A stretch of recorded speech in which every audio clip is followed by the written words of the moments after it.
आज इस वीडियो में हम लोग शुरू करेंगे नया चैप्टर एल्जेब्रिक एक्सप्रेशंस। इसके बारे में हम पहले भी काफ़ी कुछ पढ़ चुके हैं, तो इसको पढ़ने से पहले आपको कुछ बेसिक चीज़ों का पता होना चाहिए। जैसे कांस्टेंट किसको कहते हैं? कांस्टेंट का मतलब है जिसकी वैल्यू कभी भी चेंज नहीं होती। जैसे मैंने बोला 4, तो इसकी वैल्यू हमेशा 4 ही रहेगी। -16, 100, ये कुछ ऐसे कांस्टेंट हैं, ऐसे नंबर्स हैं जिनकी वैल्यू चेंज नहीं होगी। अगर मैं वही बात करूं वेरिएबल की, तो वेरिएबल का मतलब ही वही है जिसमें एबिलिटी है वेरी करने की, यानी चेंज होने की एबिलिटी रखने वाला वेरिएबल होता है। जैसे कि x, y, z, a, कोई भी अल्फाबेट हम ले सकते हैं, ज्यूम कर सकते हैं। x की वैल्यू 1 भी हो सकती है, -1, -100, 200, कुछ भी हो सकती है। ऐसे ही ऐसे नंबर्स जिनकी वैल्यू चेंज हो वो वेरिएबल्स होते हैं। अब देखते हैं एल्जेब्रिक एक्सप्रेशन है क्या। एल्जेब्रिक एक्सप्रेशन का मतलब है हम किसी भी नंबर को, मान लो जिस किसी नंबर की हमें वैल्यू नहीं पता, उसको हम एक्सप्रेस कर रहे हैं यूजिंग एल्जेब्राज, तो वो बनता है, वो एक्सप्रेशन बनता है एल्जेब्रिक एक्सप्रेशन। जैसे एक एग्जांपल देखो, एक लड़की है रिया, उसकी एज हमें नहीं पता, ठीक है, लेकिन हमें ये डिटेल पता है कि उसके फादर की एज उससे 3 गुना ज्यादा है। 3 गुना ज्यादा यानी 3 टाइम्स ज्यादा है। तो 3 × x उसके फादर की एज होगी, तो मल्टीप्लाई का साइन लगाने की जरूरत नहीं होती, तो हम बोल सकते हैं 3x फादर की एज हुई। अगर मैं बोलूं उसका जो ब्रदर है वो रिया से 4 साल बड़ा है, तो रिया की एज x है, तो मैं ब्रदर की एज बोलूंगी x + 4, 4 साल बड़ा, यानी जितनी रिया की एज है उससे 4 ज्यादा। अगर कोई भाई है जो छोटा है 4 साल, तो मैं बोलूंगी x - 4, यानी 4 साल छोटा है तो माइनस करोगे। ऐसे ही अगर मैं बोलूं कि उसकी मदर है, मदर की जो एज है वो फादर की एज का आधा है, ये थोड़ा अजीब हो गया, बट एनीवेज मान लो फादर की एज का आधा है मदर की एज, तो 3x फादर की एज थी, उसका आधा यानी डिवाइडेड बाय 2, तो ये मदर की एज हो गई।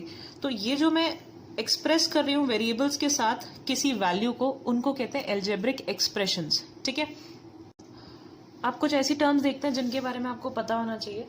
जैसे एक एक्सप्रेशन लेते हैं 2x² + 7x, ठीक है, एक एल्जेब्रिक एक्सप्रेशन है। इसमें अगर मैं बोलूं कितनी टर्म्स हैं, टर्म्स का मतलब ये एक टर्म है, जो ये साइन होता है प्लस माइनस, कोई भी साइन हो सकता है यहाँ पे, उससे पहले ये पूरी एक टर्म है और ये दूसरी टर्म है, तो इस एक्सप्रेशन में 2 टर्म्स हैं। अगर मैं बात करूं 3x² + 7x - 1, तो इसमें कितनी टर्म्स हैं? एक टर्म, फिर 2 टर्म और ये 3rd टर्म, ठीक है, तो 3 टर्म्स हैं। तो टर्म्स मीन्स ये एक वेरिएबल के साथ जो पूरा हमने वैल्यू लिखा है।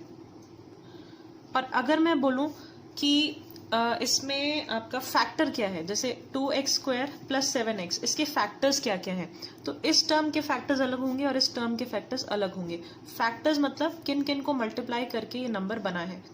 तो ये यहाँ पे मुझे दिख रहा है 2 मल्टीप्लाई हुआ है x के साथ और फिर एक और x के साथ, तो यहाँ पे 2 x है और एक 2 है, तो इसके फैक्टर्स हुए 2 और x। ऐसे ही 7x के फैक्टर्स हुए 7 और x, दोनों को मल्टीप्लाई करके। तो ये जो है ये पूरा का पूरा एक्सप्रेशन होता है, ये एक टर्म होता है, ये एक टर्म, ये एक टर्म, और इनके अगर मैं फैक्टर्स लिख दूं तो ये जो है जिनको मल्टीप्लाई करके टर्म बनी है, ये इनके फैक्टर्स हैं। तो आपको यहाँ तीनों चीजें समझ आ गई हैं, एक्सप्रेशन, टर्म्स एंड फैक्टर्स। अब हम बात करते हैं कोएफिशिएंट की। इसको ध्यान से समझना, बहुत बच्चे कंफ्यूज होते हैं इसमें।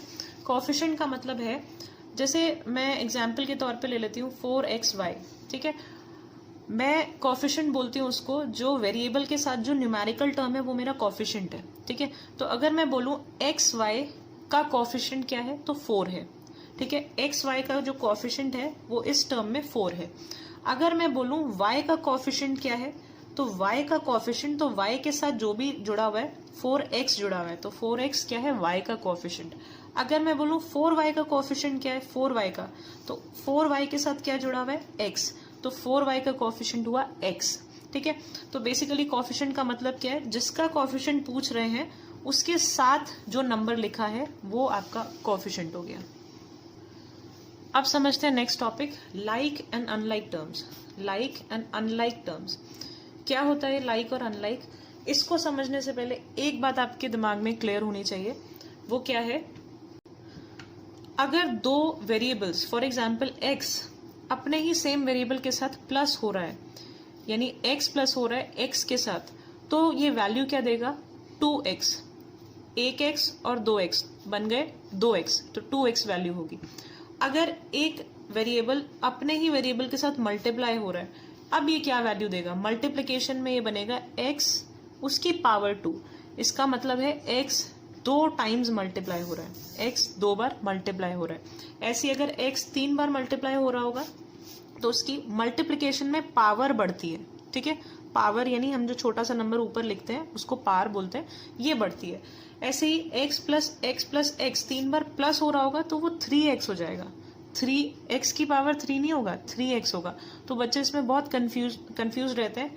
ये क्लियर रखना कि प्लस हो रहा है तो आगे वाला नंबर बढ़ता है और मल्टीप्लिकेशन में पावर बढ़ती है। अब समझो लाइक और अनलाइक टर्म्स को हम कैसे चेक करते हैं। मैं एक एग्जांपल लेती हूँ, जैसे 7xy माइनस 5xy। मुझे बताना ये दोनों लाइक टर्म्स हैं या अनलाइक हैं। तो ध्यान से देखना क्या होता है। सबसे पहली चीज, जो ये वेरिएबल है उसके आगे जो न्यूमेरिकल है, जो कांस्टेंट पार्ट है, इसको तो आप छोड़ दो, इग्नोर करो, ठीक है। लाइक और अनलाइक टर्म्स को फाइंड करने में इनका कोई योगदान नहीं होता। आपको मेन देखना है वेरिएबल्स को। अगर वेरिएबल की पावर, इनकी पावर, x की पावर कुछ नहीं यानी 1, y की पावर कुछ नहीं यानी 1 है, x की पावर 1, y की पावर 1।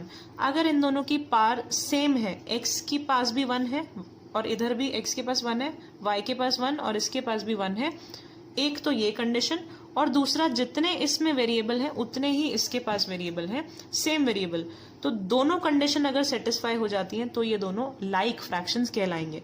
तो देखो यहाँ पे पावर भी सेम है और वेरिएबल भी सेम है, तो ये लाइक फ्रैक्शन है, ठीक है।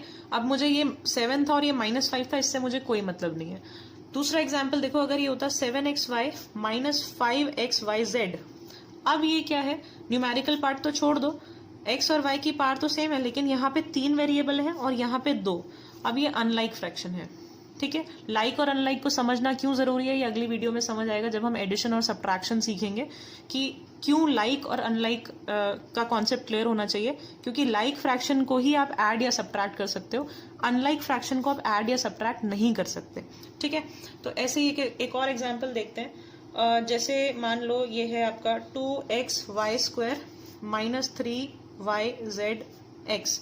ये लाइक है अनलाइक है, ये तो क्लियर है। देखो x के पास एक ही पावर है, यहाँ पे भी x के पास 1 है, y यहाँ पे 2 है, यहाँ पे y 1 है, तो एक भी अगर आपको डिफरेंस दिख गया तो ये अनलाइक फ्रैक्शन है, ठीक है।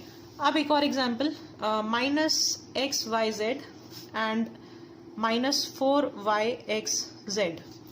अब देखो ऑर्डर बेशक डिफरेंट हो सकता है, यानी x y z यहाँ पे इस ऑर्डर में आ रहा है, सबकी पावर 1 है, इधर पे y x z है, लेकिन पावर सबकी सेम है और 3 ही वेरिएबल इसके पास है और 3 ही इसके पास है, तो पावर भी सेम है और वेरिएबल, नंबर ऑफ वेरिएबल भी सेम है, तो ये लाइक फ्रैक्शन होगी।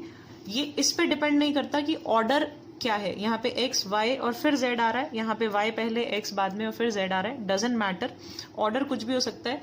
इसका मतलब भी है x multiply y multiply z, और इसका मतलब भी है x multiply y multiply z, तीनों मल्टीप्लाई हो रहे हैं आपस में।